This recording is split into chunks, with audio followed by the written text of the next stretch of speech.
SOS Wrestling Network back at y'all once again, everybody, for the New Japan Pro Wrestling Dominion 2021 review, man. The show took place this morning. I watched the show in full, man. This is a damn good show. We about to get into this right now, man. And first, if this is your first time checking us out, we are the almighty SOS Wrestling Network, so be sure you like, share, subscribe, tell a friend to tell a friend, because the price of subscription is free $99.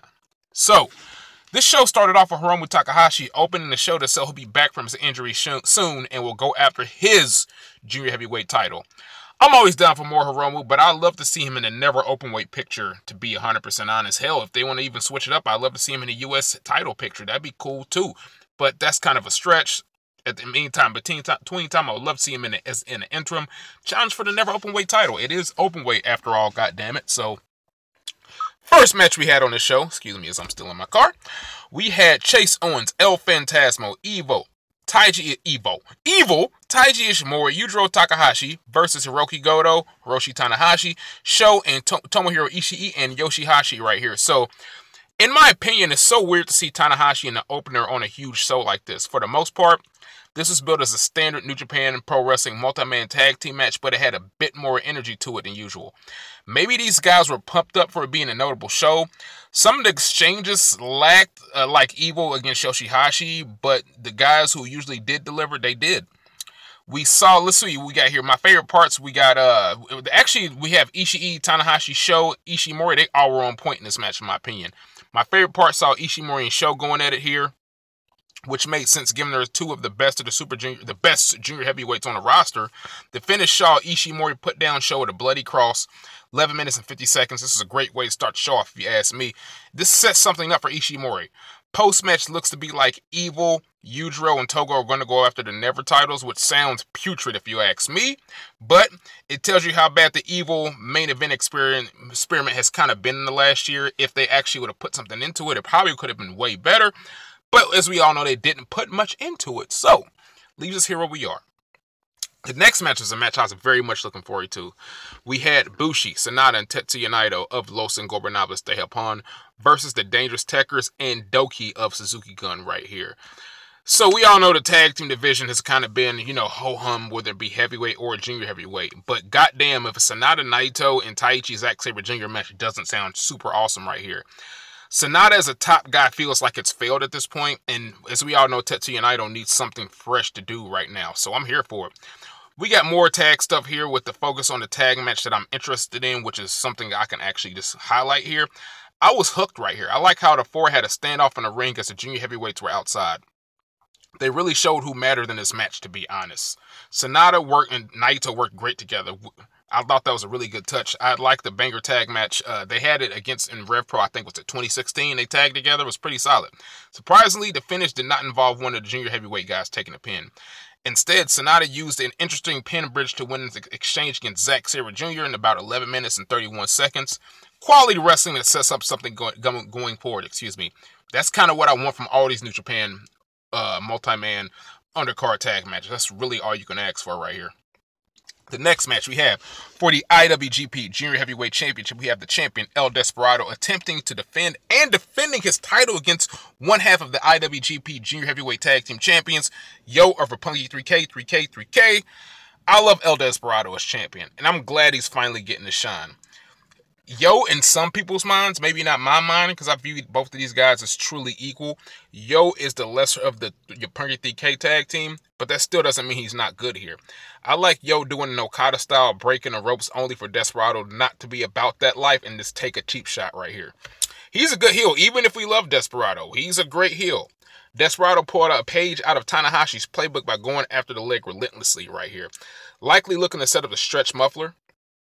Even when Yo was able to escape some of his offense, he landed on his leg, and then, that the leg work would settle in from there. So, that set up some interesting hope spots for Yo, in my opinion, who's fast but couldn't quite use his speed.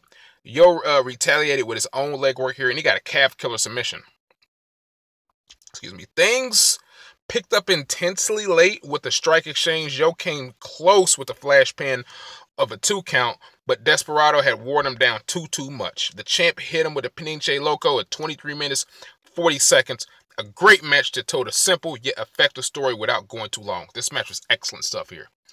Post-match, you got El Phantasmo and Taiji Ishimori coming out right here. They announced that they'd get a shot at Roppongi 3K's tag titles at Kazuna Road. Then Ishimori snatched the microphone and challenged Desperado for a singles title shot, which ELP seemed not to be too fond of here, so it's something to keep our eyes on going on to the future. Next match we had, the penultimate match of the show, ladies and gentlemen. We had Jeff Cobb versus Kota Ibushi right here. Commentary is hyped for this match as this is pretty much a special singles match, and we know what that code word means in New Japan Pro Wrestling. Special singles matches are number one contenders matches for the most part. They met in a solid but maybe unspectacular in some people's eyes G1 Climax match last year. Jeff Cobb apparently has a really great win-loss record in 2021, and he showed why that is because he brutally beaten down Ibushi in the early stages of this match. Ibushi is pretty much considered a god here in New Japan, and the fact that Cobb can toss him around like nothing is a big testament to his Biggie Boy strength. Shout out to Jairzinho Roisin streak. Of course, Ibushi fought back here valiantly, showing that he was also powerful and he could also hit hard here.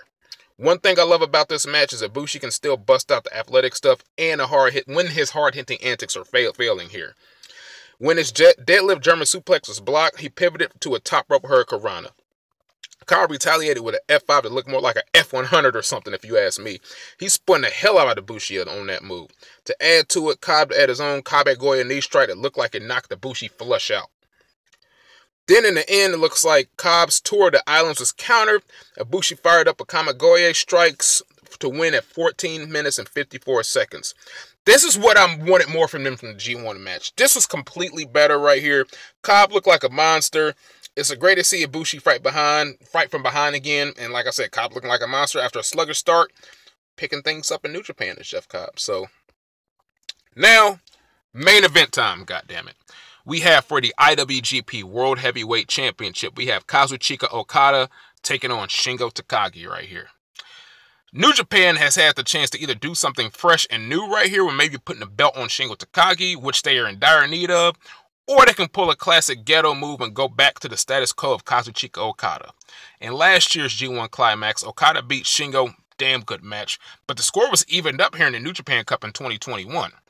The short world title video was hilarious. You could tell they're going for a long early on, as this had some Okada formula aspects with the filling out process, with the filling out stages, going on in this match. However, that shit got twisted when Shingo got his knees up on a senton, triggering a focus on Okada's bad back here. From that point, he proceeded to focus on that and beat the hell out of Okada, who would pipe in teases of a true comeback, but he truly could not get anything going. The pacing of this was super strong, and it neared the 30-minute mark, and it didn't really feel like it had been that long. And that's a credit to this match right here, because we know how New Japan matches can get. While Shingo, he seemed to control, you had a feeling that in the back of your mind that Okada would do what Okada does. They teased the money clip here, a move that I hate, but put Shingo down last year, unfortunately. Thankfully, Shingo Takagi was able to survive. He also had the Rainmaker scouting and counter it at every turn and hitting one of the Rainmaker of his fucking own, goddammit. Woo! It was great. It took several big moves later, but Shingo finally won with the Last of the Dragon. 36 minutes, 6 seconds. A fucking great main event that built and built. It could have been a few minutes shorter, but it still worked really well, and I felt like Shingo truly has accomplished something right here. After the match, the new champion Shingo Takagi celebrated, and he called for Ibushi for his first challenger right here. For the first time, in my opinion, since Naito won the title at Invasion Attack 2016, New Japan has struck while the iron was hot with someone as the top champion. Shingo has been the company's MVP for almost the past 2 years, if you ask anybody or so, and he has deserved this. I think with this show, New Japan might have pulled some people back in right here. So, to wrap it up, I really enjoyed the show. It was only 5 matches, which I love. None of these matches were bad. The multi-man tags were entertaining, and they did what they're supposed to do. Then you get a great junior heavyweight title match, a banger of a special singles match, and a tremendous main event where the right guy absolutely won here. Can't really ask for much more, guys. So, yeah, that's our recording. That is our wrap-up of New Japan Pro Wrestling's Dominion 2021. Make sure you like, share, subscribe, all that great stuff. We are the almighty SOS Wrestling Network, man. Check us out. We'll be back with more pro wrestling action. And until then, shit, y'all know what to do, baby. Tranquilo. Tudo Pippington.